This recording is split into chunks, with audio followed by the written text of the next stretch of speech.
박수로 환영해 주시기 바랍니다. 네, 여러분 만나 뵙게서 반갑습니다. 대한민국에서 현재 가장 핫한 도시 또 부산에 이렇게 와서 여러분들 만나 뵙게 돼서 너무 반갑고요.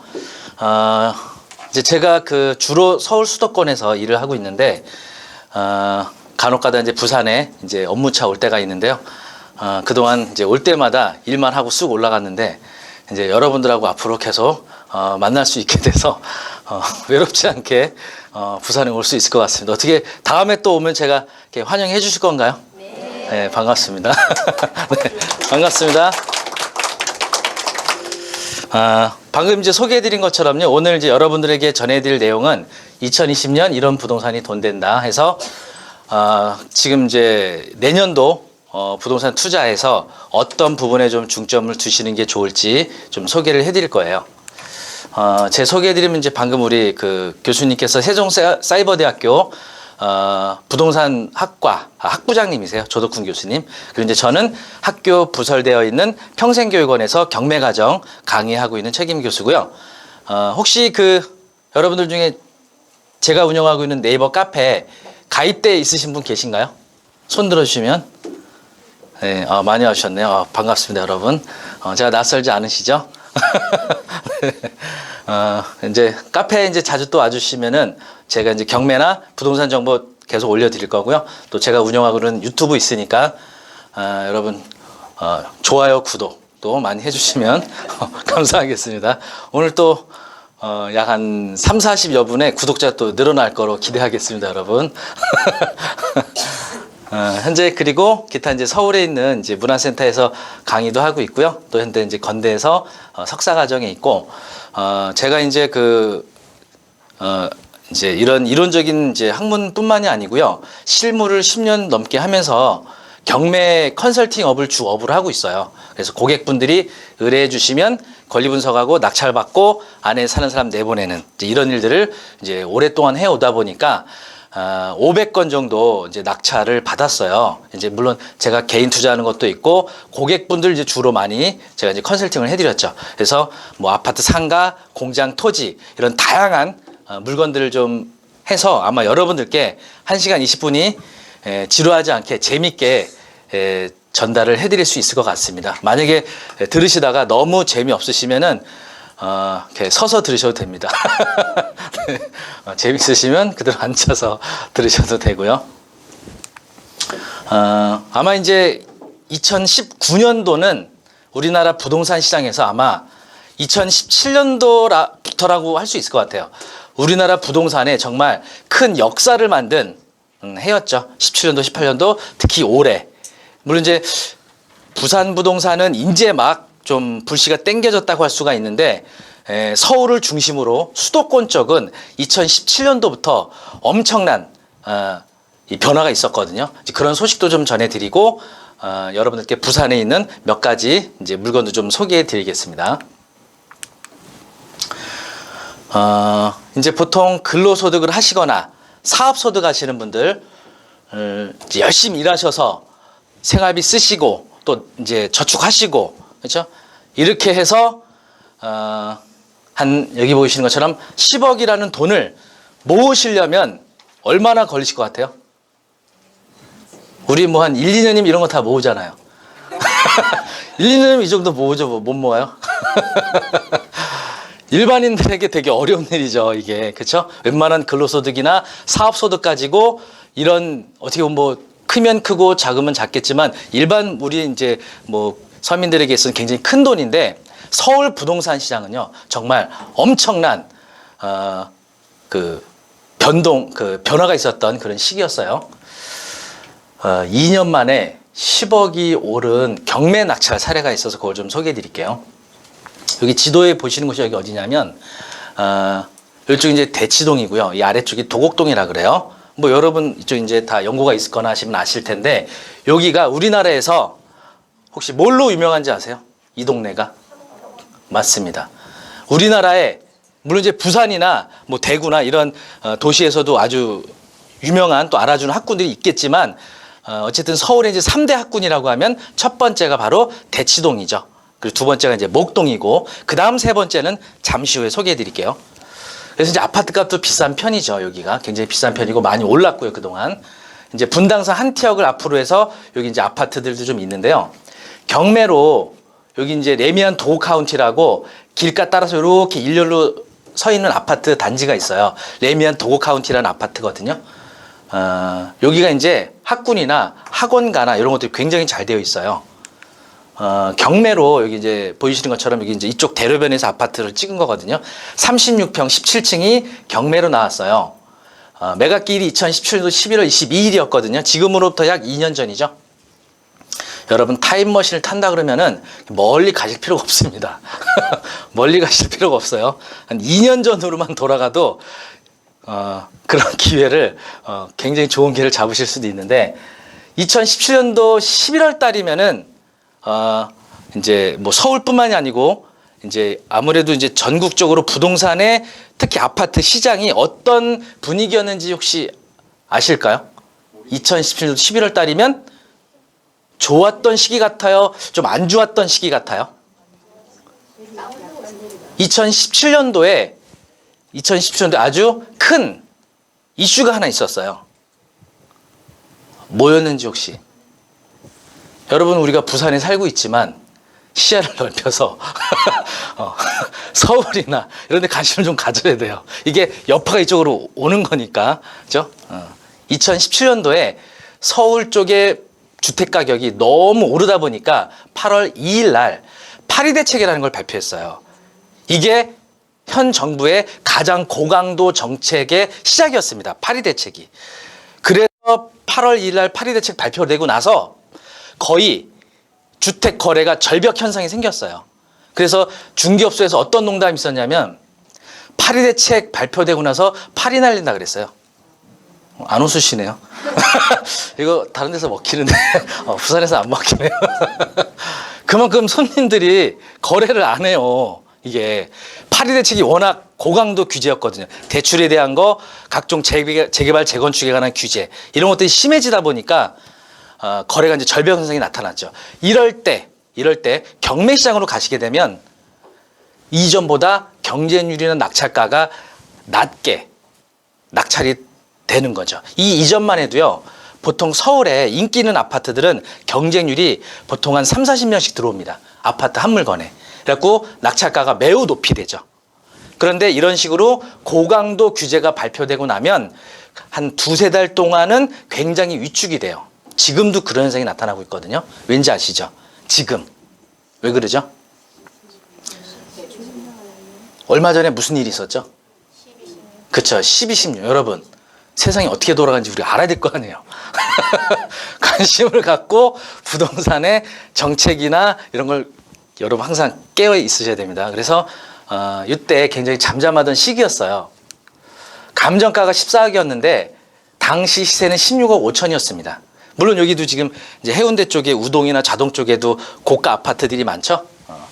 어쨌든 이제 이때 시세가 16억 5천이고 감정가가 14억이면은 지금 시세보다 감정가가 낮죠? 그러면 요거는 1차 때 입찰을 들어가야 될까요? 아니면 더 떨어지고 나서 나중에 들어가야 될까요? 입찰을. 1차 때 들어가야 되나요? 이거 한 반토막에 사야 되는 거 아니에요? 그냥 한 7억에? 경매 한 반토막에 사는 거 아니에요? 아파트 반값에 못 사요? 여러분 못 삽니다. 아시겠죠? 그런 헛된 꿈 꾸지 마세요. 물론 이제 가끔가다 경매 물건 검색하시다 보면은 아파트가 2번 떨어지고 3번 떨어져갖고 막 반토막 아래로 떨어지는 물건들이 있어요. 이런 거 왜 그럴 것 같아요? 권리관계가 문제 있거나 부동산으로서의 담보 가치가 없을 때 이렇게 떨어지지. 우리가 뷔페집 가도 아주 모든 사람들이 선호하는 음식들은 금세 바닥 나잖아요. 근데 사람들이 잘 안 먹고 이렇게 내두는 것들은 뭔가 이제 선호도가 떨어지는 거죠. 맛이 없거나. 그렇죠? 아파트도 마찬가지예요. 경매 시장에서도 좋은 물건들은 시세가 좀만 높아도 1차에 들어서 낙찰 받아가는 거죠. 이런 거 막 10억, 7억에 낙찰 받으려고 기다려봐야 절대 그런 기회가 안 옵니다. 아시겠죠? 어쨌든 그래서 이제 16억 5천이었기 때문에 1차에 들어가는데 요거는 낙찰 받기 위해서는 입찰 가격을 어느 정도 써야 될 것 같아요? 자, 여러분들께 잠깐만요. 요거를 손을 두고 이제 발표하게끔 제가 기회를 드릴 텐데, 실제 낙찰가 그거 지금 안 나오죠? 일부러 안 넣습니다. 그래서 실제 낙찰가하고 가장 근소하게 맞히신 분에게 대신 실제 낙찰가보다 더 말씀하셔야 돼요. 실제 낙찰가보다 아래로 말씀하신 분들은 탈락입니다. 그래서 세 분께 여쭤봐서 가장 근소하게 높이 얘기하신 분에게 작은 기프티콘 아메리카노 2잔 드실 수 있는 기프티콘 드릴 거니까 그냥 막 얘기하지 마시고 손 들면 제가 지정을 해드리겠습니다. 네. 네. 우리 저 맨 뒤에 우리 손 드시는 회원님. 네. 17억. 17억 나왔고 그 다음에 회원님 15억 4,300. 15억 4,300 그리고 15억 7천. 15억 7천. 네. 잠깐만요. 다시 정리하면 15억 4천, 15억 7천. 15억 7천, 17억. 자, 결과는 세 분만 일단 하고 여러분 다음 게 또 있거든요. 좀 이따가 15억 4,200. 대박. 15억 4,400 하셨죠? 4,300. 와. 이거 혹시 낙찰가 사전에 아셨나요? 성함이 최호진님. 저기 이 실장님 최호진님 메모해 주세요. 최호진님 이제께는 핸드폰으로 해서 모바일 기프티콘 드리도록 하겠습니다. 특전에 하나 더 있습니다, 여러분. 기프티콘 받으시면서 저희 네이버 카페에다가 오늘 특강 후기를 쓸 수 있는 특혜도 하나 더 드릴게요. 괜찮으신가요? 네, 감사합니다.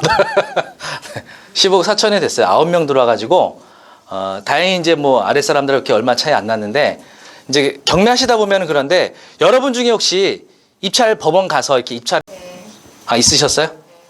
어떻게 좋은 결과 있으셨나요? 네. 다행이시네요. 보통 낙찰받기가 쉽지 않거든요, 이게. 왜냐하면 내가 낙찰받고자 하는 희망 가격은 보통 낮은 금액 쓰시거든요.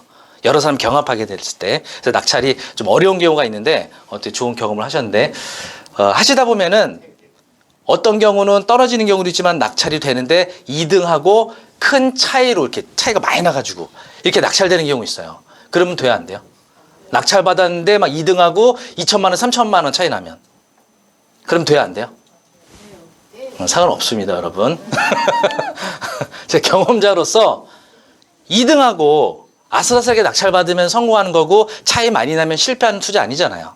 그렇죠? 그래서 이 부동산의 현재 가치와 미래 가치를 잘 판단해 주시면 되는데 어쨌든 이분은 이제 저하고 공부하셨던 분인데 좋은 어떤 이제 운이 좋으셨던 거죠. 2등하고 다행히 얼마 차이 안 나서 15억 4,200이면 낙찰가는 어때요? 괜찮은 것 같아요?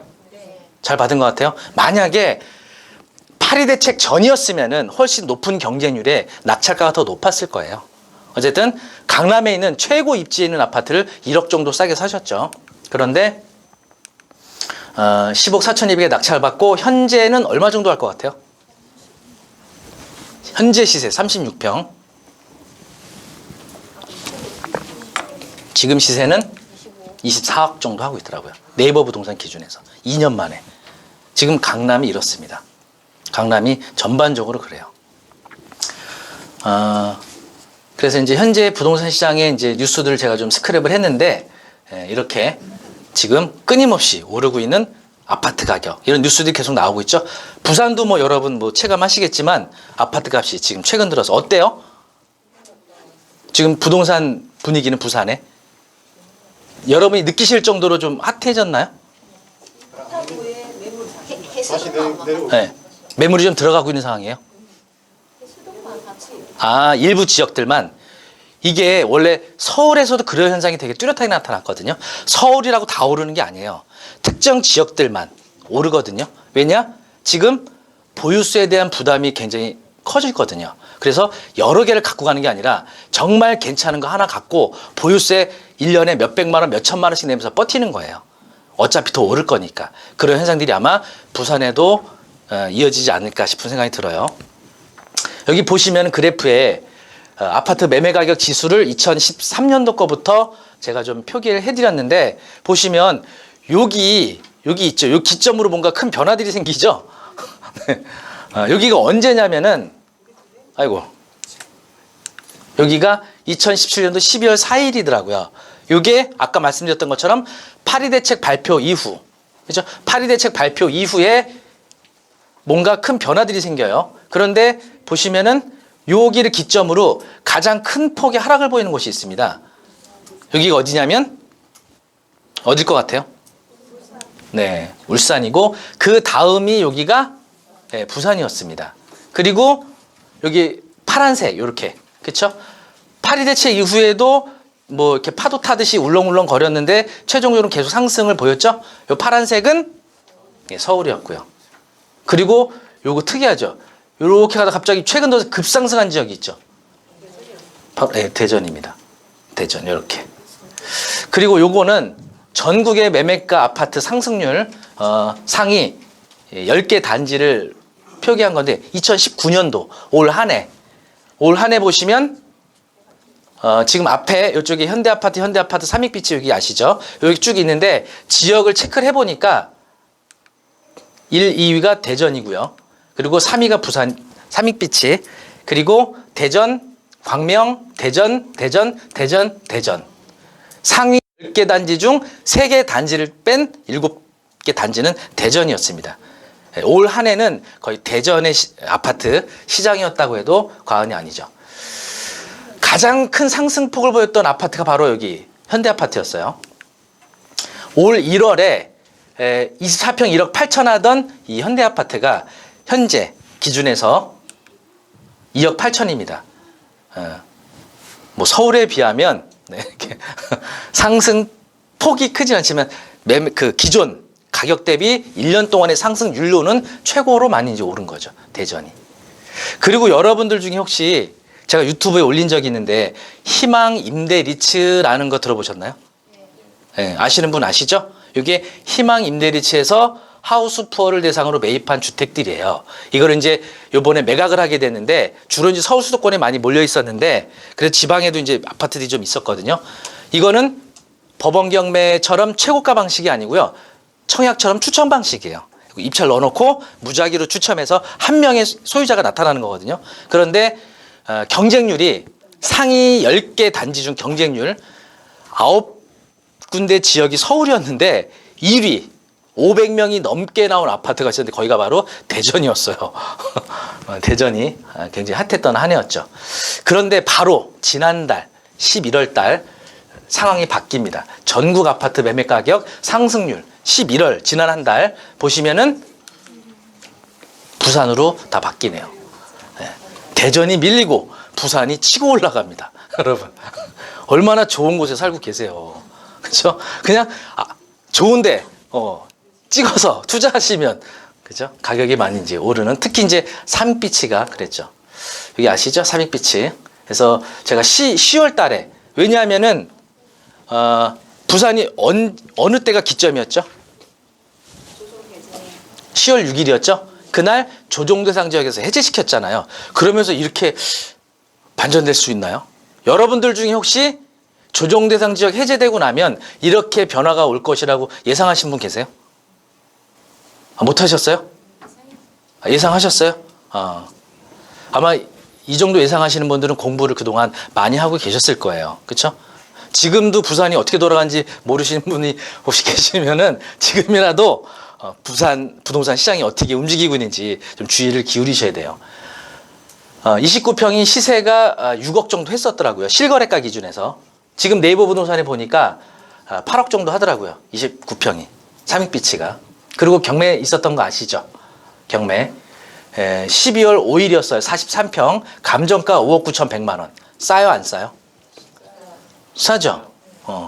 지금 이게 감정가하고 시세하고 왜 차이가 나냐면 법원 감정은 여러 가지 감정 평가 방식이 있는데 그중에 거래 사례 비교법이라는 걸 써요. 최근에 거래됐던 한 6개월치 또는 1년치 동안의 거래 사례 평균치를 내서 그걸 갖고 감정을 하거든요. 그런데 우리가 입찰한 시기까지는 6개월에서 1년이 소요돼요. 그러니까 여러분이 지금 경매 물건 검색해서 찾아낸 경매 물건의 감정가는 지금으로부터 약 1년 전 시세 정도 되는 거니까 1년 동안 오른 지역은 감정가가 매우 낮죠. 특히 삼익비치타운은 최근에 너무 많이 오르다 보니까 감정가가 거의 큰 차이를 이렇게 보였던 거죠. 낙찰 가격은 이거 아시죠? 아시죠? 60명 들어왔고 20억에 낙찰이 됐어요. 근데 저도 뭐 여러 가지 소문을 듣고 있는데 저 카페 댓글에 써주신 회원님 계셨는데 이게 누구셨어요? 이 내용을 아신다고 하신 분? 왜 20억에 받았는지? 이거 시세가 이거보다 안 되잖아요. 제가 알고 있기로 12억 정도 하지 않나요? 그쵸? 12억 정도. 근데 왜 이 가격 썼는지. MPL은 아니었던 것 같고. 왜냐하면 여기 등기부등본에 설정된 근저당하고 청구액이 5, 6억도 안 돼요. 그것만 그러니까 경매 신청 채권자는 1억 정도를 청구했거든요. 그것만 갚으면 경매 취하되는 거거든요. 내용 모르세요? 네. 부산에 계신다고 이걸 다 아는 건 아니군요. 네. 근데 제가 이제 뭐 댓글이나 쪽지로 대략 들어보면은 이 소유자분이 경매 당한 채무자가 입찰에 참여할 수 있어요, 없어요? 없죠. 채무자는 참여 못 합니다. 자기의 가족들은 참여할 수 있죠? 그래서 들린 얘기입니다. 이거 정확한 건 아니에요. 그냥 추정하는 거는 소유자분이 다른 가족이나 친인척을 통해서 20억으로 낙찰을 받는 거죠. 다른 사람이 낙찰을 받으면 안 되니까. 근데 사실은 다른 사람이 낙찰을 받아도 채무만 변제하면 취소시킬 수가 있습니다. 이게. 그렇죠? 낙찰자 동의 없이도. 그런데 뭐 어쨌든 이렇게 20억에 낙찰받고 지금 아직 장납을 못하죠. 그죠? 10억짜리를 20억에 납부할 수는 없겠죠. 그래서 뭐 왜 그런지 모르겠지만 경쟁률이 근데 놀랍잖아요. 60명 들어왔고, 그죠? 2등이 이제 이분은 진성 입찰자겠죠. 10억 6천 쓰신 거 보면, 그죠? 60명이 경쟁을 했던 거예요. 그래서 이제 11월 8일자로 이제 효력이 발생했었죠. 조정 대상 지역 해제된 곳이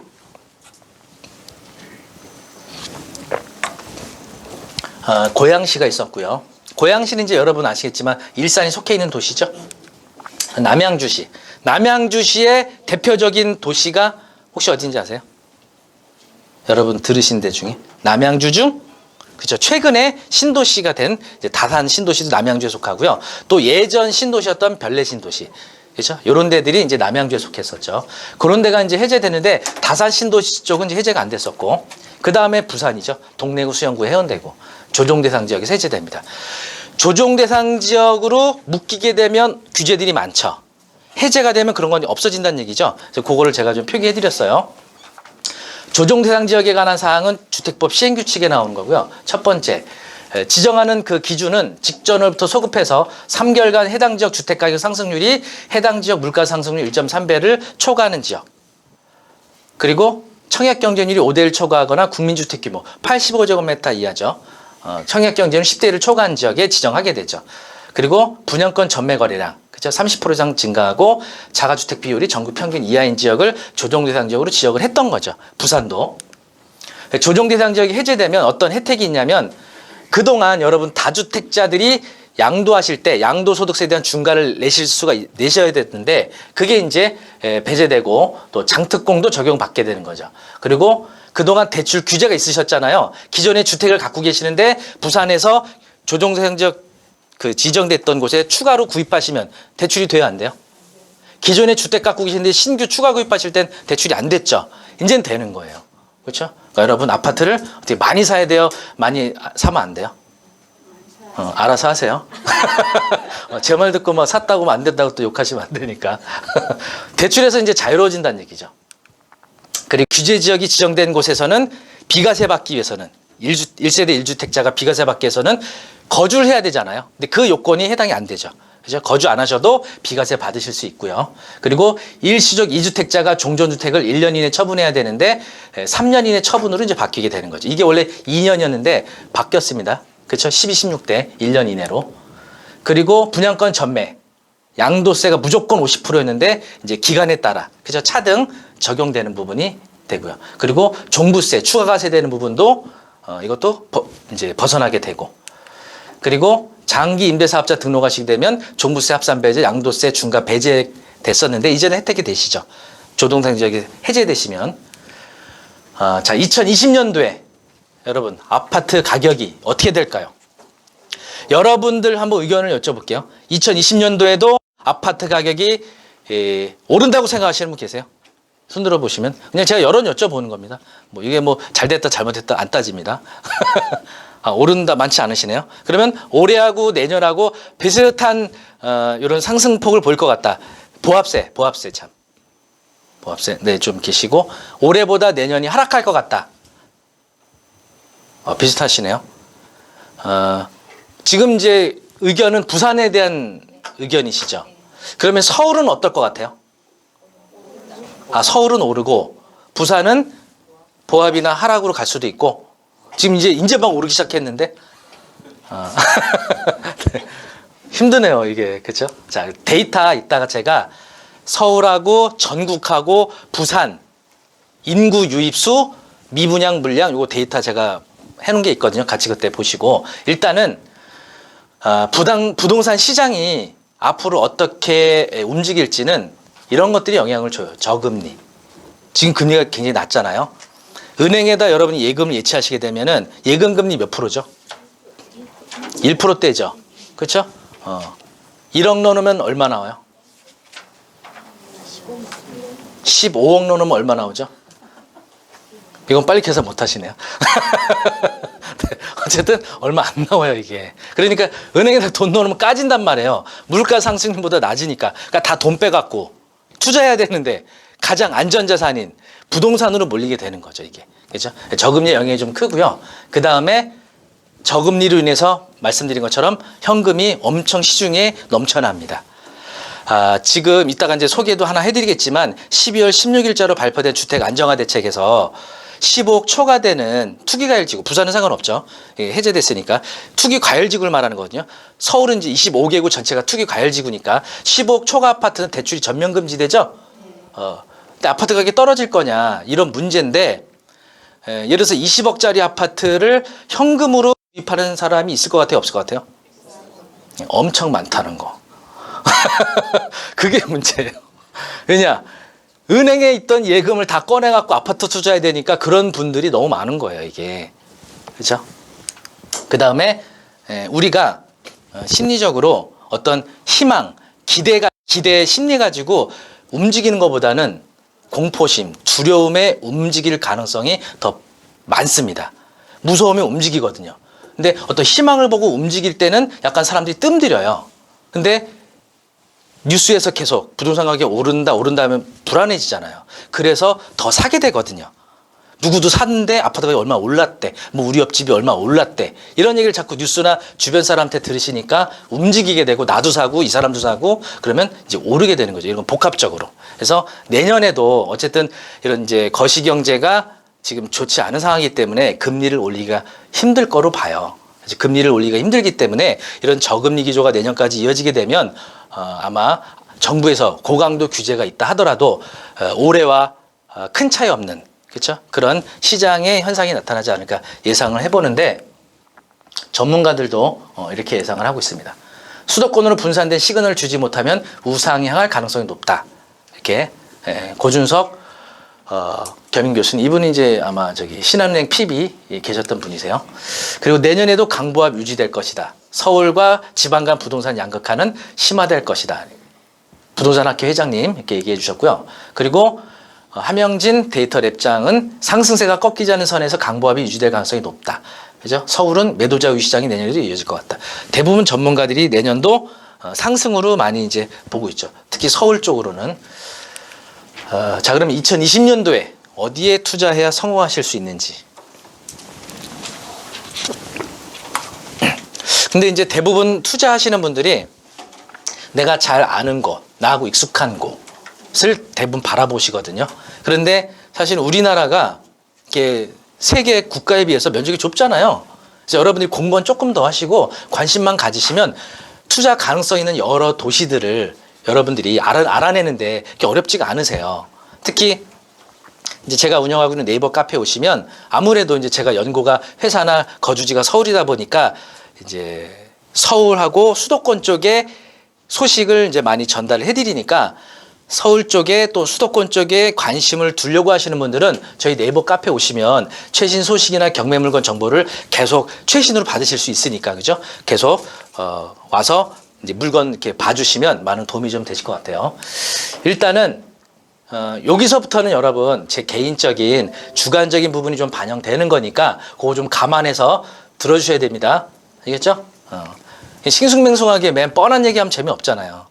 그렇죠? 그래서 제가 핵심적인 사항 콕 찍어낼 테니까 했는데 안 됐다고 욕하지 마세요. 어디까지나 모든 투자에 대한 판단과 책임은 투자자 본인에게 있습니다. 제 개인적으로는 투자 예산이 여유가 있으시다면 여기가 가장 좋습니다. 그죠? 서울의 재개발, 재건축입니다. 물론 재건축을 투자하기에는 상당한 비용이 들어가셔야 돼요. 그죠? 근데 이제 재건축 중에서도 강남 쪽이 아닌 곳은 그렇게 많이 들어가진 않는데 어쨌든 지금 재개발, 재건축이 워낙 강하게 규제되고 있기 때문에 투자하기가 쉽진 않습니다. 근데 이제 그걸 뚫고 투자할 수 있는 방법도 제가 알려드릴 건데 어쨌든 재개발은 특히 이제 재개발과 재건축 차이점이 혹시 뭔지 아시나요? 재개발과 재건축 차이. 지역을 전체를 거기 이제 도시정비법에서 규정하고 있는 핵심 단어가 있어요.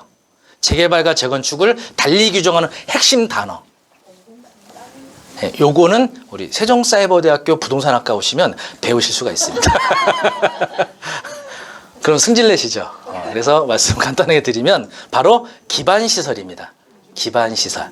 기반시설이 뭐냐면 도로, 주차장, 공원 이런 걸 말해요. 사람들이 살아가는데 필요한 기본적인 이런 시설들이 있잖아요. 그래서 재개발은 기반시설이 열악한 주거환경 개선 사업. 그러니까 뭐 부산도 좀 그런 데가 있죠. 이렇게 산동네 같은 데 골목길 꼬불꼬불 있잖아요. 그렇죠? 화재가 만약에 발생하면 어떻게 되겠어요? 소방차가 못 들어가잖아요. 그렇죠? 그리고 주차하기도 힘들고 그렇게 도로가 좁은 이런 산동네 같은 데를 개발하는 거 이게 재개발이죠. 주로 빌라나 단독주택 지역이 재개발적으로 가는 거죠. 재건축은 기반시설 양호 하나. 그러니까 도로는 넓어요. 깨끗하게 잘 돼 있어요. 그런데 건축물이 노후된 주거환경 개선 사업하는 거.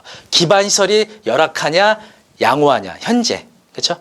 이거에 대해서 이제 진행되는 사업이 재개발과 재건축이 나눠지는 거죠. 그래서 서울의 경우는 가장 핫한 곳이 한남뉴타운하고요. 성수 전력정비구역이라는 곳이 있어요. 여기가 가장 대한민국 최고의 서울의 최고의 재개발 지역입니다. 물론 가격은 좀 비싸죠.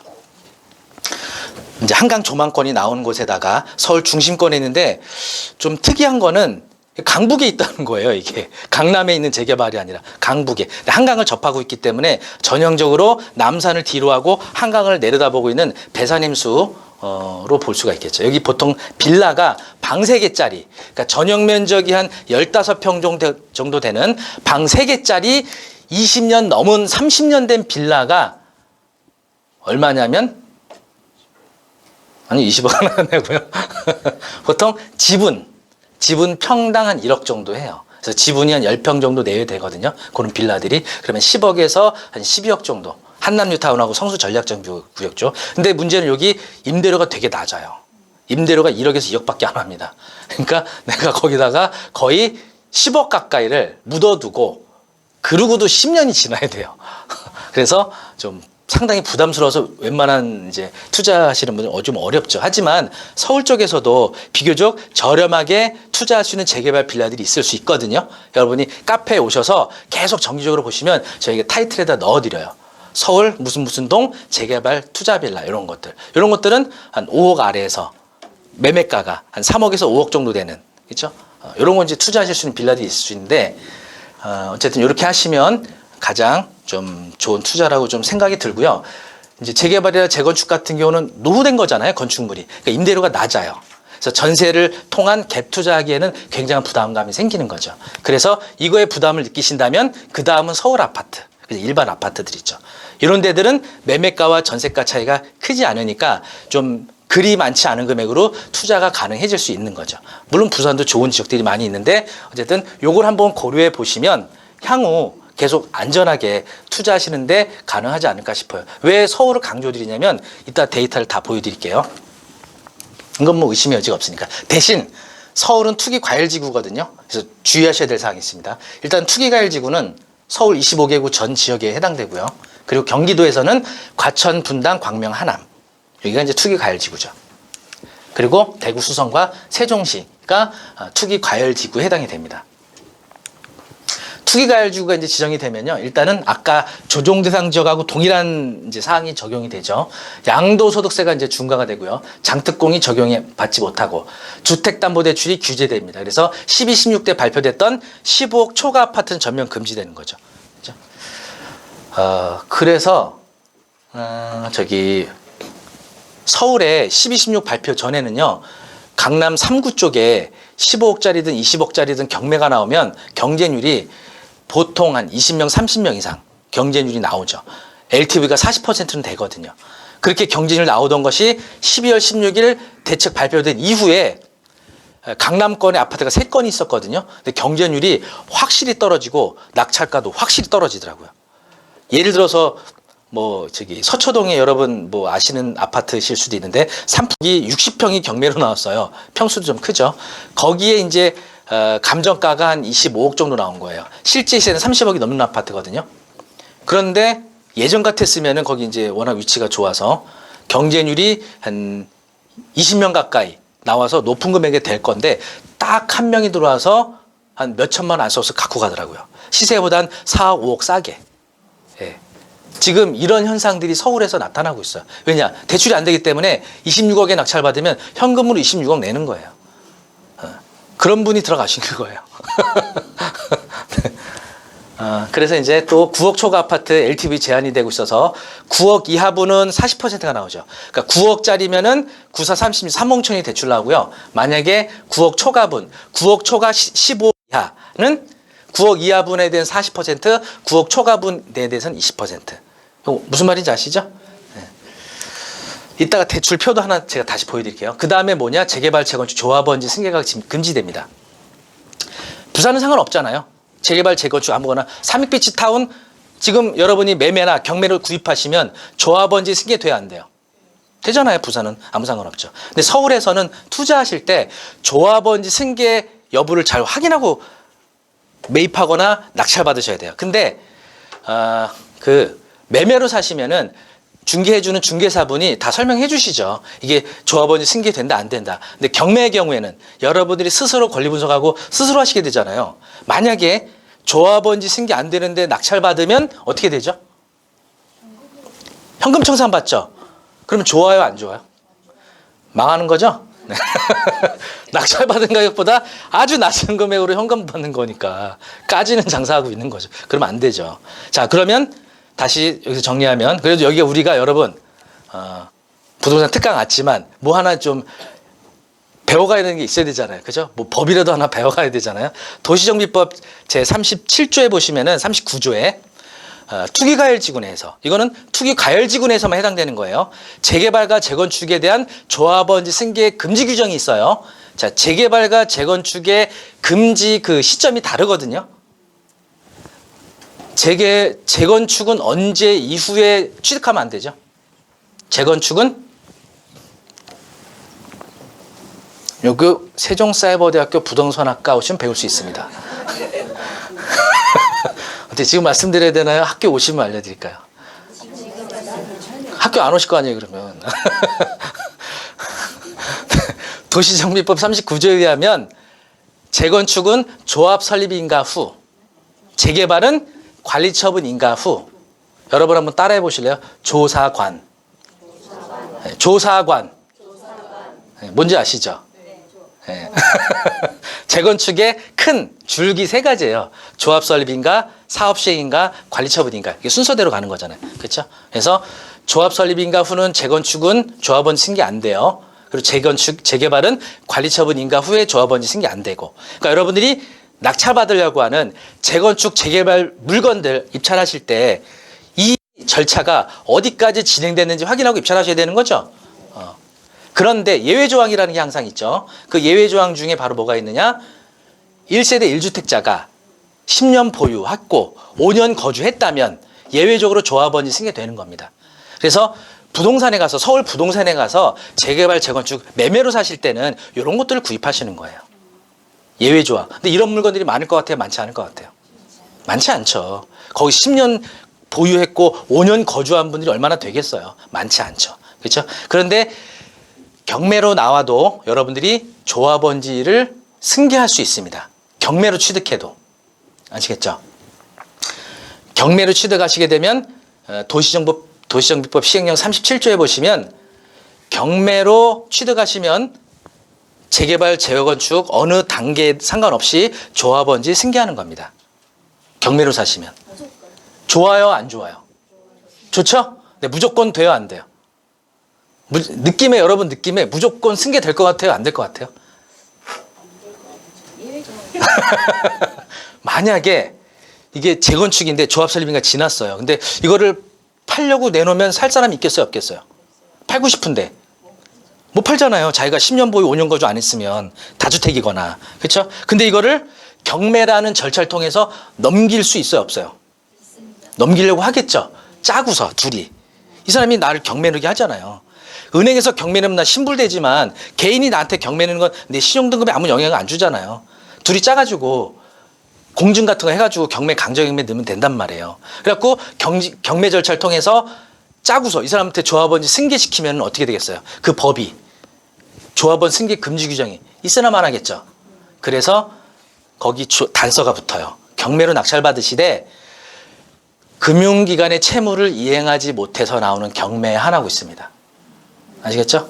개인이 신청하는 경매는 조합원지 승계 안 되는 거예요. 그래서 경공매로 여러분이 재건축 투자하실 때는 누가 경매 신청했나 확인하고 하셔야 되죠. 그렇죠? 만약에 개인이 신청한 경매다. 또는 어디 무슨 뭐 어떤 사업자가 신청한 경매다. 이런 거는 조합원지 승계 안 되는 겁니다. 우리은행이 신청했어요. 그럼 조합원지 승계돼야 안 돼요? 되죠? 우리은행하고 짤 수 있어요, 없어요? 우리은행 직원하고 막 짜고 해. 안 되죠? 이자 안 내는 순간 신불되는 거 아니에요. 짤 수가 없지. 공모를 할 수가 없죠. 그래서 금융기관인데 여기서 말하는 금융기관은 뭐냐? 그죠? 뭐 우리은행, 신한은행 당연히 되겠지만 새마을금고, 저축은행, 신협 이런 데 돼야 안 돼요? 이거 주택법 시행규칙 보시면 나오거든요. 그건 과제로 내드릴 테니까 한번 직접 보세요. 주택법 시행규칙, 시행규칙에. 그리고 이제 분양권이 정말 제한되죠. 그리고 또 이게 큽니다. 3억 원 이상 주택 거래할 때 자금 조달 계획서를 제출하셔야 돼요.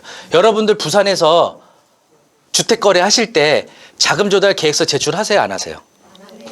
해본 적이 없죠, 부산은. 그렇죠? 이거 역시 투기과열지구 내에서만 적용되는 거예요. 그러니까 서울은 다 3억이 넘죠. 3억 안 되는 게 어디 있겠어요. 뭐 정말 작은 빌라들이 안 되겠지. 뭐 아파트는 기본 싼 것들이 한 못해도 3, 4억대 이상이에요, 다. 그러니까 자금 조달 계획서를 거의 제출해야 됩니다. 그렇죠? 자금 조달 계획서를 그 양식은 여러분 네이버 같은 데 검색하시면 다 나오는데 내가 예를 들어서 5억짜리를 구입한다 하면 5억에 대한 자금 출처를 다 쓰는 거예요. 내 돈 1억. 은행에서 대출한 돈 1억. 아빠한테 꼰 돈 뭐 1억. 뭐 이런 식으로 다 세세하게 써야 돼요. 그렇죠? 근데 이거 쓰는 거 어려워요? 쉬워요? 어렵진 않죠. 그냥 쓰면 되니까. 근데 불편할 것 같아요? 불편하지 않을 것 같아요? 이거 아시는 분은 아세요. 지금까지 이렇게 뭐 다 그런 거 없이 이렇게 하시는 분들은 그 거식이 있잖아요. 여기 뭐라 그러죠? 그런 거를 그냥 그런 통칭하는 걸 뭐라 그러죠? 부산 사투리 뭐 거시기와 같은 사투리 없나요? 어쨌든 뭐 잘 모르겠어요. 그 거시기한 거 있어요. 그러면 이제 자금 조달 계획서를 제출하기 불편한 분들이 있단 말이에요. 이런 분들은 굉장히 불편해서 주택 거래하기 힘들고 최근에 또 정부에서 자금 조달 계획서가 지금 엄청 들어와 있을 거 아니에요. 그렇죠? 이런 것들을 집중 점검하는 거예요. 그래서 실제 이 사람이 돈을 이런 데서 차입해서 아니면 또 자기 돈으로 보면은 막 20살, 30살짜리가 서울에 20억짜리 아파트 사잖아요. 자금 조달 계획서 다 들어가 있단 말이에요. 국세청에서 다 특별 점검하는 거죠. 그랬더니 알고 보니까 부모한테 편법 증여 받고 이렇게 해서 이제 구입하는 것들을 걸러내는 거예요. 그렇죠? 이게 투기과열지구의 특징인데 경매로 사시면 자금 조달 계획서 제출할 것 같아요? 안 할 것 같아요? 뭐 경매는 무조건 예외예요. 경매로 사시면 자금 조달 계획서를 제출 안 합니다. 그래서 경매를 더 선호하시는 분들이 있어요. 아예 안 넣어요. 자금 조달 계획서를. 왜냐하면 자금 조달 계획서는 언제 내냐면 매매 계약하시면은 60일 이내에 하시는 거 있죠. 여러분도 하셔야 돼요. 매매를 계약하시면 60일 이내에 구청에다 신고하시는 거. 실거래가 신고하잖아요. 이때 자금 조달 계획서를 제출하는 거거든요. 근데 경매로 낙찰 받으시면 실거래가 신고할 것 같아요? 안 할 것 같아요? 경매로 낙찰 받으시면 실거래가 신고를 안 해요. 경매는. 아시겠죠? 공매의 압류재산도 마찬가지예요. 공매도 들어보셨죠? 제 네이버 카페나 유튜브에 오시면 공매에 관한 사항이 있으니까 잘 보시고, 어쨌든 공매 중 압류재산도 경매하고 동일하게 처리돼서 자금 조달 계획서를 안 냅니다. 물론 그렇다고 부모가 자녀에게 편법적으로 증여해서 투자시키면 국세청에서 모르는 바는 아니에요. 다 알아요. 알지만 이런 특별 점검 대상에선 빠진다는 얘기죠. 이렇게. 그리고 재당첨도 이제 제한되는 부분이 있고요. 그래서 여러분, 현 정부에서는 여러분 투자하시려면 공부를 많이 하셔야 돼요. 저도 10년 넘게 부동산 하면서 이렇게 열심히 공부한 적이 없어요. 대출에 대한 거, 세금에 관한 거, 그렇죠? 그리고 임대사업자에 대한 거, 이런 거를 공부 안 하면 투자를 이렇게 많이 할 수가 없어요. 대출에 관한 표를 이렇게 만들어 드렸는데 부산은 어디에 해당되죠? 여기에 해당되잖아요. 기타. 그렇죠? 여러분들이 처음 구입하신다. LTV 70%, 5억짜리다. 3억 5천 나오는 거예요. 알겠죠? 근데 여러분이 기존에 부산에 주택을 갖고 계셨어요. 부산에서 또 주택을 구입하십니다. 대출 몇 퍼센트 나와요? LTV. 60% 나오는 거죠. 서민 실수요자가 70%씩 나오는 거고 1주택 갖고 계시면 이제 60% 나오는 거죠. 근데 이런 게 있어요. LTV는 담보 인정 비율이죠. 그 주택에 대한 대출 한도를 정해 놓은 거죠. 근데 가끔 가다가 그럴 가능성은 매우 희박하지만 경매로 아주 싸게 낙찰받는 경우 있어요. 만약에 5억짜리를 만약에 여러분이 3억에 낙찰받는다. 이거를 대입해 보면 대출이 얼마 나와요? 70%다 그러면 5억에 70%면 3억 5천 대출 나오겠죠. 근데 이걸 어떤 이유에선가 여러분이 3억에 낙찰받은 거예요. 그럼 대출이 3억 5천 나오죠. 그러면은 내 돈이 얼마 들어가요? 내 돈 들어가는 게 아니라 5천만 원이 거슬러 나오죠? 이러면 돼야 안 돼요. 이러면 안 되잖아요. 그래서 경매는 LTV와 경매 낙찰가 80% 중 비교를 해요. 그래서 낮은 금액으로 나가는 겁니다. 아시겠죠? 아파트는 그럴 리 없는데 토지나 상가 같은 경우는 가끔가다 유찰이 많이 되는 것들이 있어요. 이런 것들은 LTV하고 낙찰가 80을 비교해서 낙찰을 아주 싸게 받는 경우는 낙찰가 80%로 대출 한도가 나오는 겁니다. 아시겠죠? 네. 그래서 이제 문제는 여기에요. 서울 같은 데가 지금 이제 서민 실수요자 무주택이 이제 LTV 4, 50인데 1주택 보유하고 있으면 원칙적으로는 안 되지만 40%가 가능합니다. 요거 40%를 받으려고 그러면은 기존 주택을 2년 이내 처분을 해야 돼요. 그러니까 자기가 실거주할 아파트가 아니면 대출 안 해주겠다는 의도죠. 또는 기존에 주택이 있는데 기존 주택을 처분하지 않고 또 추가로 구입하고 싶어요. 그러려면 어떻게 해야 되느냐? 사업자를 내시면 됩니다. 임대사업자, 매매사업자, 법인사업자 하시면 기존 서울의 주택을 2주택, 3주택, 4주택, 5주택을 구입하셔도 다 대출이 나와요. 근데 문제는 지금 취득세 중과가 이제 내년부터 시행이 되죠? 아셨죠? 오늘 처음 듣는 분들은 유튜브 보시면 취득세를 4배 내라고 영상이 있으니까 많이 봐주시면 좋겠습니다. 저는 이거를 모르면은 대출이 되는지 알았다가 구입했는데 매매야 사전에 다 확인하고 이제 하겠지만 경매는 덜컥 낙찰받았는데 은행에다 대출을 해달라 그랬더니 대출이 안 된다 그러면 당황하잖아요. 그렇죠? 그러니까 사전에 여러분들이 투기과열지구에 투자하실 때는 요 사항 잘 확인하셔야 되고 어쨌든 한도는 40%로 보시면 되고 그렇죠? 그래서 여러분들이 기존 주택 보유자가 신규 투자하실 때는 대출을 위해서 사업자가 필요하시다는 거. 법인사업자는 매매사업자. 그리고 최근에 이제 12월 16일에 발표된 거 15억 초과는 원칙적으로 아예 예외가 없어요. 그냥 무조건 안 되고 9억 초과 15억 이하는 9억 이하분은 40% 하고요. 9억 초과분은 20% 적용하게 되죠. 그래서 지금 현재 서울에요. 지금 뭐 이제 지역마다 서울도 편차가 좀 있는데 보통 이따가 알려드리겠지만 서울에 평균 아파트 평균가가 평당 5천 정도가 나와요. 싸요? 비싸요? 비싸죠. 지방 도시에 비하면. 그런데 현재 그 반포 아크로 리버파크라고 있거든요. 서울은 이름들을 많이 줄여요. 아리팍이라 그래요. 부산도 그런가요? 안 줄여요? 네, 예를 들어서 저기 해운대 아이파크 뭐라 그러죠? 해야? 트럼프 월드 말이 뭐라 그러죠? 잘 안 줄이는 것 같은데. 서울은 이름 다 줄입니다. 고래힐 그래요. 서울은 고래힐. 고덕 레미안 힐스테이트, 강동구 고덕동에 있는 아파트거든요. 뭐 마레프는 서울 마포 아현동에 있는 마포 레미안 푸르지오. 이런 식으로 이제 이름을 줄인데 반포 아리팍이라고 있어요. 거기가 33평이 지금 35억에 거래가 됩니다. 32억, 35억 요 사이. 그러니까 평당 거의 1억 정도의 가격이 형성되고 있어요. 이제 재건축 아파트인데 한강변이 조망이 되거든요. 이렇게 서울은 지금 평당 1억 또 더 고액으로 지금 치고 올라가고 있거든요. 그런데 지방 도시들 보면요, 뭐 광역시 말고 뭐 이제 전라도 쪽이나 경상도 쪽의 외진 지역에 혹시 부산에서 좀 저렴한 지역은 어디가 있죠? 용도가 있겠네. 영도. 영도 같은 데는 33평 아파트 얼마 정도 하죠? 3억이면 좀 비싼데 그래도. 저기 어디 군산이나 이런 데 정말 외진 도시 가면은 뭐 한 1억 미만의 이런 아파트들도 있더라고요. 그러니까 같은 아파트 평형대인데 서울은 지금 평당 1억을 가는데 어떤 데는 평당 뭐 500 못 미치는 이런 아파트들이 있잖아요.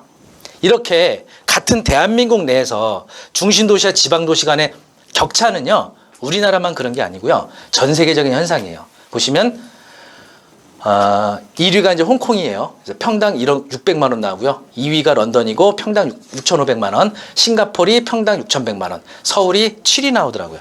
평당 5,270만 원. 이게 작년도 기준입니다. 2018년도. 그리고 보시면 전 세계 도시 경쟁력 순위, 런던이 1위. 요거 가로 안은요, 국가 경쟁력이에요. 영국의 국가 경쟁력은 9위. 그다음 2위는 뉴욕, 3위 도쿄, 4위 파리, 5위 싱가폴, 6위 암스테르담, 7위 서울. 그렇죠? 보시면은 아까 저기하고 이제 똑같네요, 순위는. 근데 국가 경쟁력은 13위인데 도시 경쟁력은 7위죠. 그러니까 대한민국 세계 내놨을 때 대한민국을 내놓으면 10위권 바뀐데 서울만 내다 놓으면은 이게 7위란 얘기예요.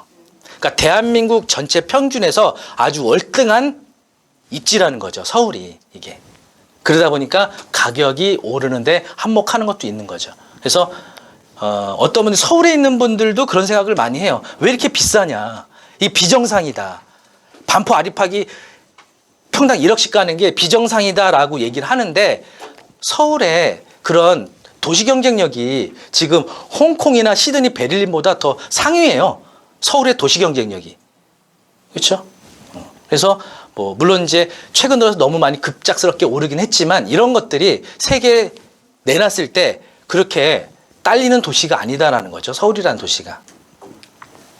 그러면 서울 어디가 좋은지, 그렇죠? 여러분 뭐 서울에 연고가 있거나 관심 있으신 분들은 잘 아시겠지만 여러분들에게 비교적 좀 소액으로 투자 가치 좋은 곳을 찍어드리겠습니다. 여기서 주의하실 거 하나 있습니다. 모든 투자에 대한 판단과 책임은 투자자 본인에게 있습니다. 여러분, 자, 일단은 학군 좋은 곳으로 가야 됩니다. 그렇죠? 여기는 절대적이에요. 절대적. 특히 지금 입시제도가 또 바뀌게 되죠. 그렇죠? 그래서 정시가 확대되고 또 특목고 자사고가 일반고로 전환되면서 학군이 좋은 곳으로 몰리게 됐습니다. 벌써 이미 대치동과 목동은 전세가가 엄청나게 오르고 있어요. 매매가도 더 덩달아서 오르고. 그렇죠? 자, 대치동이 있고 두 번째가 목동이고요. 한 군데 더 있습니다. 네, 어떻게 하셨죠? 거기 있어서? 그걸 뺄 걸 그랬다. 대치동은 뭐 이거 말할 필요도 없고, 목동도요, 지금 30평대가 단지에 따라 좀 다르긴 한데 30평대가 한 매매가가 15억이 넘어갑니다. 그런데 전세가는 7, 8억이에요. 갭 투자하려고 그러면은 거의 7, 8억이 있으셔야 돼요. 굉장히 부담이죠. 그렇죠? 뭐 여유가 있으신 분은 하실 수도 있지만. 그런데 중계동은 실제로 최근에 낙찰받고 갭 투자했던 사례를 하나 보여드릴게요. 중계동에서 어디가 가장 핫한 곳이냐, 바로 은사라는 곳이 있습니다. 은사. 선생님이 아닙니다, 여러분. 아재 개그인데 잘 안 먹히네요. 은사라고 들어보셨나요? 은행 사거리. 잘하시네요. 네. 은행 사거리라고 해서 국민은행이 있어요. 어디 갔어? 여기 국민은행이 있거든요. 국민은행 여기 은행 사거리죠. 이쪽이 가장 핫한 곳입니다. 을지중학교, 뭐 여기 을지초등학교도 이쪽에 있거든요. 그래서 이쪽이 굉장히 이제 학부모님들이 자녀분들을 이제 이쪽으로 입학시키고 싶어 하시죠. 그래서 여기 학군 애들 수요가 굉장히 높아요. 그래서 여기 이제 소치동이라고도 해요. 대치동 동생 소치동. 근데 여기 이제 단점이 뭐냐? 두 가지가 있어요. 단점이. 하나는 아파트 노후도가 심합니다. 다 20년이 넘어갔어요. 그리고 또 하나 전철 교통이 불편해요. 전철 교통. 지금 위쪽으로 상계역 걸어서 못 갑니다. 그리고 7호선 노원역과 중계역도 멀어요. 그래서 이게 가장 최대 약점이었어요. 그래서 여기 이제 청구 라이프라는 아파트가 경매로 나왔거든요. 42평, 최저가 7억 6천만 원에. 근데 이제 여기가 여러분 이제 뉴스에 보시면 아실 텐데 왕십리에서 은행 사거리로 이어지는 동북선이 이제 곧 착공을 합니다. 이 가장 최대 단점이었던 교통을 뚫는 거예요. 이게 서울에 이제 경천철이 있는데 우이선도 있는데 그쪽하고는 비교가 안 될 정도로 황금 노선이라 그래요. 왜냐? 중간에 환승이 많이 되거든요. 2호선 왕십리, 1호선 제기역, 그리고 미아 사거리 4호선, 그리고 월계 1호선, 하계 7호선, 상계 4호선. 황금 노선입니다. 이런 것들이. 그래서 왕십리까지 25분 만에 갈 수가 있도록 만들어지는 거죠. 이 동네가. 청구 아파트 42평이 얼마 안 됐습니다. 9월 달에. 최저가 7억 6천만 원. 당 시세 9억 5천만 원. 자, 여기 거기 안 써 있죠? 네. 자, 요거는 얼마의 낙찰을 받아야 될지. 자, 손 들고 세 분만 또 해서 가장 근소하게 높이 쓰신 분에게 드리겠습니다. 네, 먼저 손 들어 주신 회원님. 8억 나왔습니다. 자, 8억. 7억 6천보다 아래로 하시면 안 되죠. 8억 나오셨고. 자, 두 번째 회원님. 네, 맨 뒤에 회원님. 15억 5천 나왔고. 네, 마지막 한 분. 네. 8억 5천. 8억 5천. 8억 5천. 결과는 8억 7천 2백에 됐습니다. 가장 근소하게 더 얘기하신 분이 누구죠? 더 쓰신 분. 10억이셨나요? 네, 좀 많이 쓰시긴 했는데 어쨌든 최고가 쓰셨으니까. 회원님 성함이? 우리 이유정 실장에게 이름 전달해 주시면 저희가 기프티콘 전달해 드리겠습니다. 4명 들어왔고 8억 7,200에 낙찰이 됐어요. 당시 시세 9억 5천인데 요 정도 낙찰가면 어때요? 괜찮나요? 이런 거 한 4억 5억 반토막에 사야 되는 거 아니에요? 너무 비싸게 받은 거 아니에요? 이 정도면 괜찮아요? 근데 생각보다 많이 안 들어왔어요. 여기가 경쟁률이 강남에 비해서 좀 덜 나옵니다. 왜냐하면 이 동네에서는 가장 고가 아파트거든요. 그러다 보니까 좀 경쟁률이 덜 나오는 것 같아요. 8억 7,200에 낙찰받고 명도가 끝난 다음에 전세를 계약 놨는데 거기 거주하시던 분이 이사 가는 날 부동산 내놨는데 다음날 계약이 바로 이루어집니다. 왜 그런지 아세요? 보통 전세 놓으려면 막 이 사람도 보러 오고 저 사람도 보러 오고 몇 달 걸리잖아요. 학군 수요 때문에 전세 매물이 없어요. 내놓으면 바로 계약이야. 이게 장점이에요. 그러면 이분 자기 돈 얼마 들어간 거예요? 2억 투자된 거죠. 2억. 그렇죠? 지금 시세 10억 3천 실거래가. 그죠? 벌써 1억 가까이 오르죠. 지금. 여기는 이제 막 약간 불씨가 약간 땡겨진 상태예요. 그래서 지금 대치동이나 목동도 향후 미래 가치도 더 오를 수 있을 거로 예상하는데 거기는 이미 이제 좀 많이 올라서 상당한 돈이 투입이 돼야 되죠. 근데 여기는 전세가는 막 오르는데 매매가는 아직 치고 올라가지 못하는 거예요. 그래서 아직 초기 단계다라고 보시면 될 수 있고요. 서울에서는 이 돈으로 투자할 데가 없습니다. 2억 가지고 투자할 데가 없어요. 그것도 미래 가치 있으면서 없어요. 도저히 없습니다. 그렇죠? 보통 노원구 쪽에서도 이쪽 상계주공 쪽으로 오면은 24평이 한 5억 6억 하거든요. 거기 전세가 2억에서 2억 5천이에요. 그러면 자기 돈이 3억 4억이 같아도. 그런데 여기는 노후된 아파트인데 왜 전세가가 높겠어요? 학군 때문에. 그렇죠? 그래서 중계동 쪽에 보시면 지금도 현재 청구라이프 42평 요거랑 똑같은 면적에 똑같은 단지 경매 매물이 하나 나와 있거든요. 그래서 지금 진행 중인데 현재 매각길이 좀 변경된 상태예요. 그래서 꾸준히 카페 보시면 어쨌든 여러분 관심 있게 지켜보실 수 있고, 나 거리가 먼데 어떻게 투자해요? 그러시는 분들 있죠? 대한민국에 안 되는 게 있어요, 없어요? 안 되는 게 어디 있어요? 저희 회사에 전화 주시면 다 알아서 해드려요. 다 알아서 해드려요. 동북선 개통 후는 얼마까지 갈까요? 여러분 상상에 맡기고 이런 미래가치에 대한 판단에 따라 어떤 분은 하실 수도 있는 거고 어떤 분은 안 하실 수도 있는 거죠. 그렇죠? 자, 수도권에서 투자하기 좋은 것도 두 군데만 좀 말씀드려 볼게요. 첫 번째 광명입니다. 광명. 광명은 여러분 뭐 지도에서 보시면 서울하고 아주 근접한 위성도시입니다. 굉장히 핫해요. 그래서 투기 가열지구로 지정한 거예요. 그래서 여기 투자하실 때는 다 재개발이거든요. 재개발이기 때문에 언제 이후에 취득하시면 안 돼요? 조합원 승계 금지되는 것 때문에. 관리처분 인가 후에는 안 되죠. 물론 경매로 나온 건 사셔도 돼요. 금융기관 신청에 의한 경매. 매매로 사시든 어쨌든 경매로 사시든 투자를 제가 하기 적합한 구역은 어디냐, 바로 11구역, 12구역입니다. 여기가 광명 사거리역, 광사라고 하죠. 철산역 사거리. 여기가 11구역, 12구역입니다. 얘가 비교적 평지 쪽에 속하고 가장 대단지가 들어올 거예요. 대장주 역할을 하겠죠. 11구역, 12. 그리고 여기가 사업시행가를 앞두고 있습니다. 사업시행가가 나잖아요.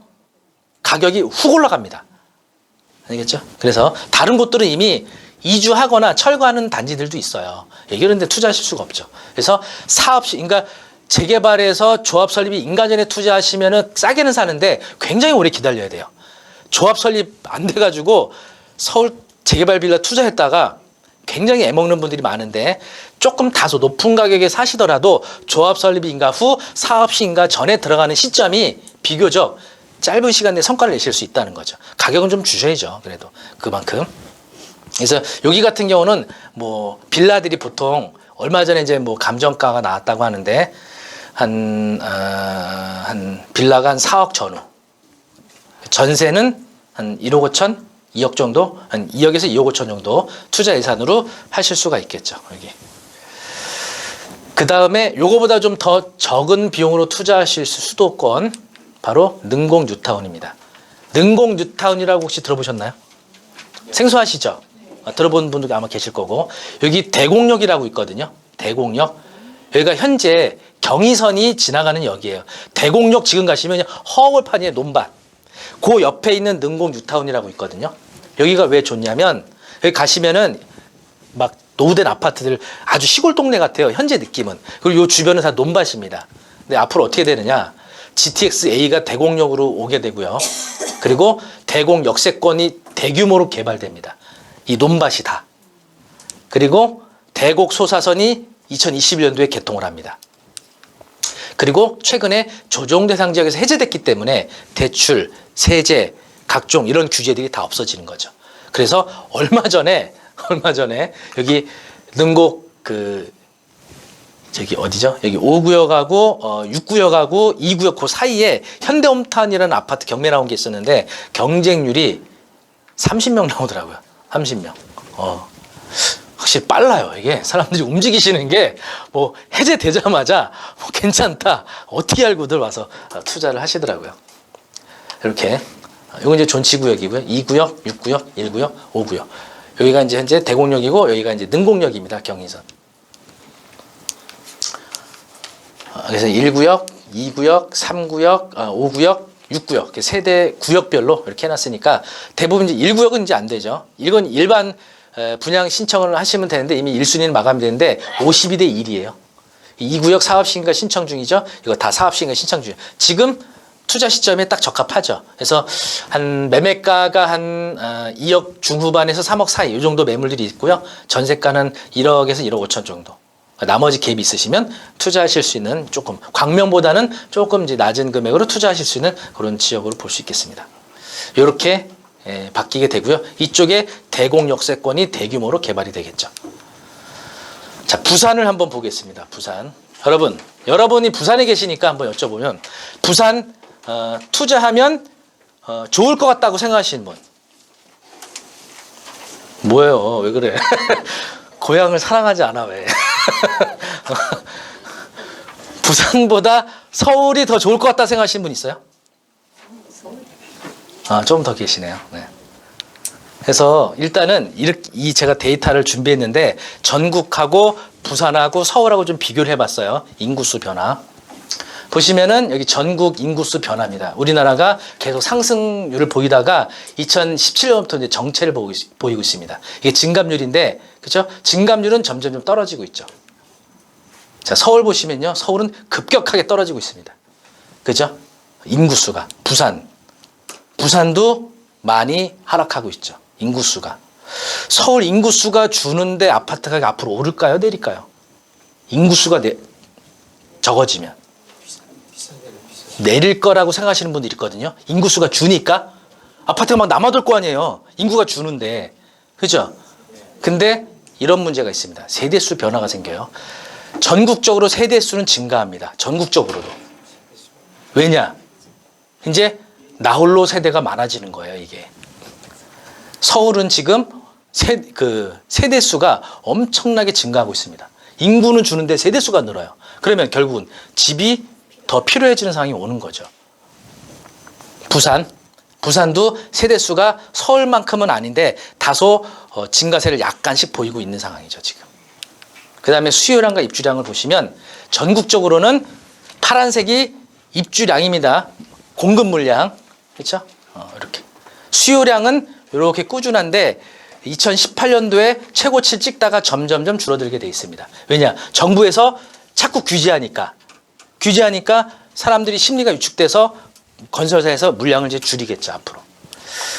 서울 보시면요. 지금 서울도 공급량이 매우 줄어듭니다. 지금 아주 심각하게 줄어들어요. 그렇죠? 특히 분양가 상한제. 이러면은 공급량이 줄어들게 돼 있거든요. 특히 서울의 가장 심각한 문제가 뭐냐면 노후도가 점점점 가잖아요. 근데 서울 같은 이제 서울에 거주하시는 분들의 그 거주에 대한 어떤 욕구가 뭐가 있냐면 신축에서 살고 싶어 하세요. 아파트는 많아요. 근데 신축 아파트가 없다는 게 문제예요. 그러니까 지금 신축 아파트가 오르잖아요.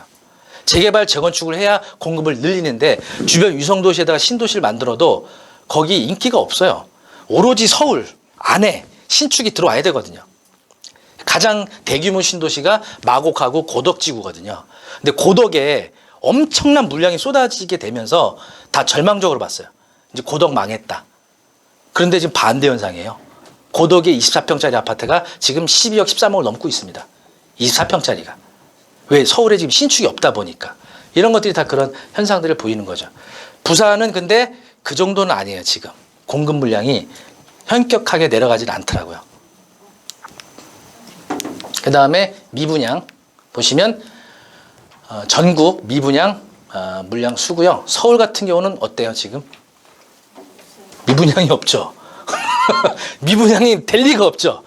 개포동 쪽에 청약 경쟁률이 수백 대 1이 납니다. 300대 1, 500대 1. 강남 쪽에 일반 분양대. 그렇죠? 물량이 없어요. 그냥 먹을 게 없어요, 그냥. 먹을 게 없으니까 아무나 막 먹어야죠, 그냥. 서울이 좀 그런 좀 상태고, 부산 보시면은 부산은 지금 미분양이 아직 좀 많은 상태인 것 같아요, 이게. 그래서 이런 것들을 보고 투자를 잘 하셔야 되는데, 어쨌든 여러분이 이제 부산에 연구를 두고 계시고 부산에 거주하고 계시니까 잘 알고 계시죠? 그래서 뭐 부산 쪽에 투자하는 거에 대해서는 뭐 부정적으로 볼 수는 없지만, 예를 들어서 여기서 2주택, 3주택 이렇게 많은 투자를 하시게 되면 조금 어려워질 수도 있지 않을까 생각이 들어서 분산 투자를 하신다 그러면, 여러분이 어쨌든 연고가 부산에 계시니까 부산에도 내가 거주하고 있는 주택에 대해서나 또는 어떤 입지 좋은 곳에 투자하는 것도 좋고, 또 여력이 되시면 서울 쪽으로 이렇게 분산 투자해 주시면 어떨까 싶어요. 이런 지표들이 앞으로 가격이 어떻게 변화될 건지 보여주는 예상표라고 보셔도 돼요. 서울은 향후 신규 공급 물량이 나올 데가 없어요. 재개발, 재건축 다 묶어놔가지고 나올 데가 없습니다. 그러니 이제 올라가는 거죠. 이런 것들. 세대수는 증가하고. 그래서 11월 6일 날 조정대상 지역 해제 전에 부산의 아파트 경제주가 낙찰가를 보여드릴게요. 해운대 힐스테이트, 그러니까 서울하고 좀 정반대예요. 서울하고. 여기 아파트 좋은 아파트인가요? 힐스테이트 위브? 네. 47평이 올해 5월 2일 날 감정가 7억 8,900이었고요. 유찰대학교 6억 3천이었는데 단독으로 받아가셨어요. 6억 5,400에. 감정가 대비 83%. 이 정도면 괜찮게 받아갔나요? 네. 그 다음에 센트럴파크 24평 8월 2일 날 감정가 2억 2천에서 유찰대학교 1억 7,800인데 8명 들어와가지고 1억 7,100에 낙찰 받아가고. 이거 괜찮아요? 그 다음에 중동에 있는 금호올림 33평 9월 9일 날 4억 2,500에서 3억 4천으로 유찰됐던 게 10명 들어와서 3억 8,100에. 요게 조정대상 해제 전에 이렇게 이제 낙찰이 되다가 조정대상 지역에서 11월 6일 날 해제되고 나서는 어떤 현상이 나타나느냐. 지금 좌동에 있는 벽산아파트 23평이 11월 18일 날 감정가 1억 3,100인데 1억 8,480만 원으로 유찰됐거든요. 얼마에 낙찰됐을까요?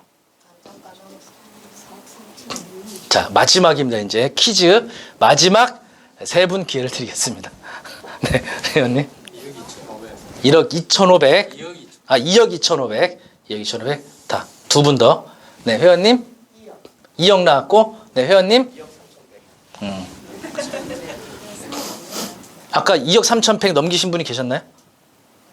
네? 안 계셨어요? 2억 5,593만 원. 26명. 3명 다 탈락이네. 여러분, 과감하게 쓰세요. 네? 과감하게 결정하는 분이 집을 갖고 가게 됩니다. 벌써 확 달라지죠? 그 다음에 반도 보라빌 33평 12월 23일 날 며칠 전이죠? 4억 9,500 감정이었는데 신권에 8명 들어왔고 5억 4,200에 받아갔어요.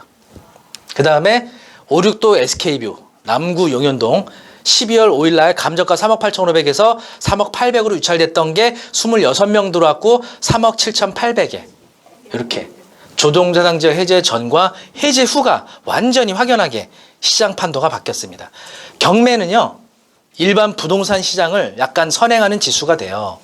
그렇죠? 앞으로 부산 시장이 지금 아파트 시장이 어떻게 나타날지 이제 이런 경쟁률을 보시면 대략 가늠을 하실 수가 있겠죠. 오죽하면 삼익비치타운에 거기 60명이 들어와요. 경쟁률이. 저도 그 처음에 경쟁률 보고 깜짝 놀랐었는데. 그래서 서울은 이미 똘똘한 한 채. 왜냐?